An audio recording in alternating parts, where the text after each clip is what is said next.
Rusame reader, Kurosong, and today I will be reading to you from Sticky Notes and Trinkets by RainbowStar_772. That's me! Now, on to Chapter 5. Rule number 3, Best Friends Know Best. As soon as the class was over, he watched as America got their stuff together and waved goodbye to the teacher. Miss Ackerman, if he remembered correctly. She seemed nice so far. She'd actually been a lot more nice than she had been during the orientation. He smiled a little as America left. He frowned when he noticed how anxious America seemed while leaving. He frowned a bit, hoping that maybe he could find out what made America so anxious. He got up, going and collecting the little note that he'd thrown to America, and he read how America had responded. He smiled. America had said, "I prefer he/him pronouns, though I do not mind they/them. Just don't use she/her. Thank you for asking." America had also drawn a cute little happy face beside the response. However, it depicted America with a ponytail, which was cute, but America's hair looked short. He wondered if America's hair had been long at some point, and if he preferred it that way, or if America had long hair and was just somehow hiding it. He hoped that maybe America would trust him enough to let him know one day. He sighed and walked to the lunchroom, looking around to see if his friend was there. He didn't see him, but he knew that they had the same lunch period, so he took out his phone and called him.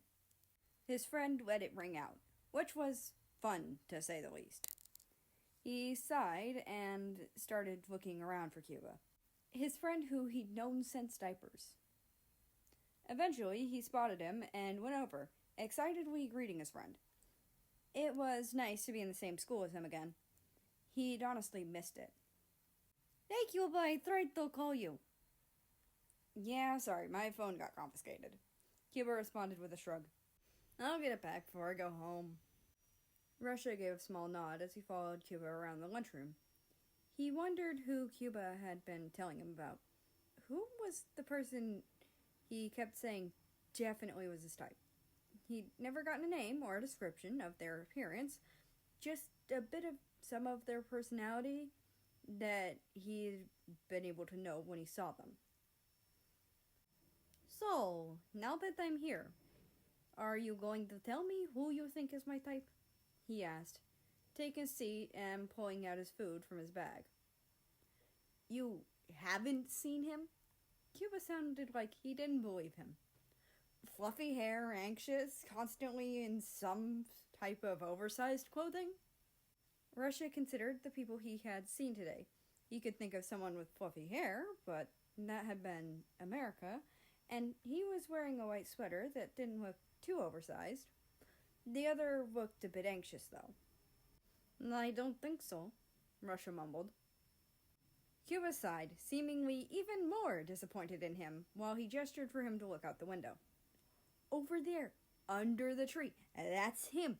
You're telling me you haven't seen him?" Russia was confused for a moment, looking over there, not noticing at first. Then he saw America, and immediately realized that he'd fucked up. He'd already known he'd fucked up. But finding out that it was America Cuba had been telling him tidbits about made him realize that he'd really fucked up. "Cuba, I fucked up," Russia mumbled, looking away from America and back at Cuba. "What the fuck did you do?" Cuba asked, even more annoyed with him than he'd been before.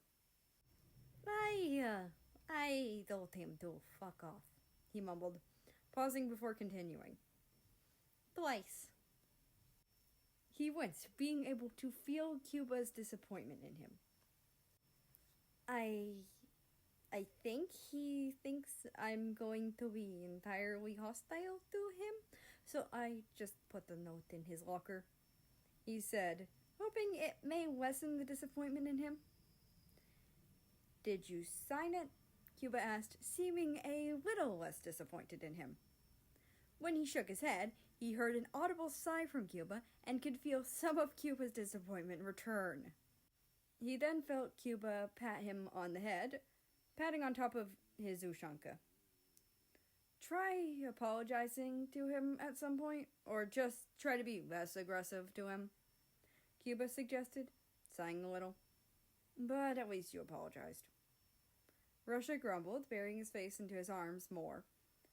Eventually, he lifted his head and looked out the window again. He saw America get up and start coming towards the building. He watched as America came into the building and felt anger bubbling within him when he heard someone call America an ugly fat ass. Which, if Cuba was to be believed when it came to the fat ass part, wasn't true. Well, mostly. Apparently, the smaller male had a fat ass, but not in the negative and insulting way that it had been said in. America was skinny, apparently. He hadn't seen it.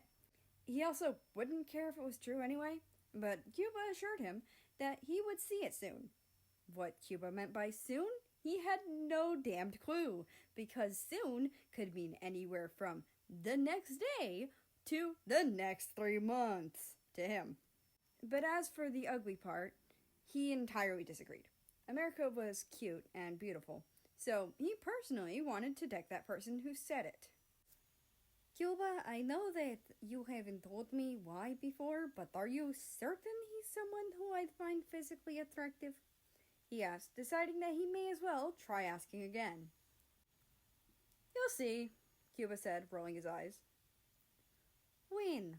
He pressed, hoping to finally get a more concrete time.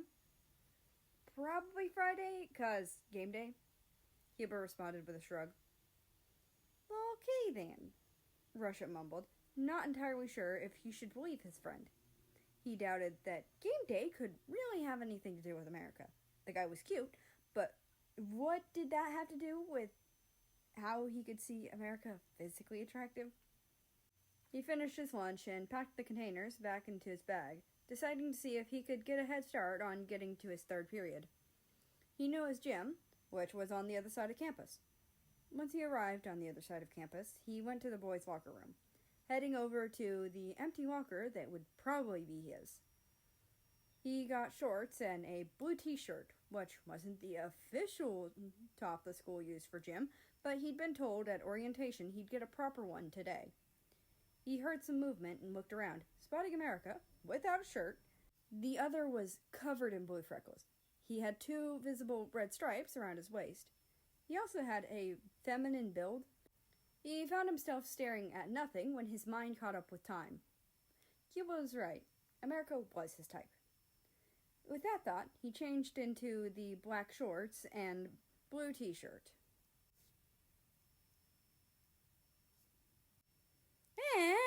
And that's the end of this chapter. I hope you enjoyed. Anyway, I'd like to invite you to join the Discord, which is linked down in the description below. That being said, I hope you have a nice rest of your day, night, or whatever it is for you. Just enjoy your time, and I will see you tomorrow.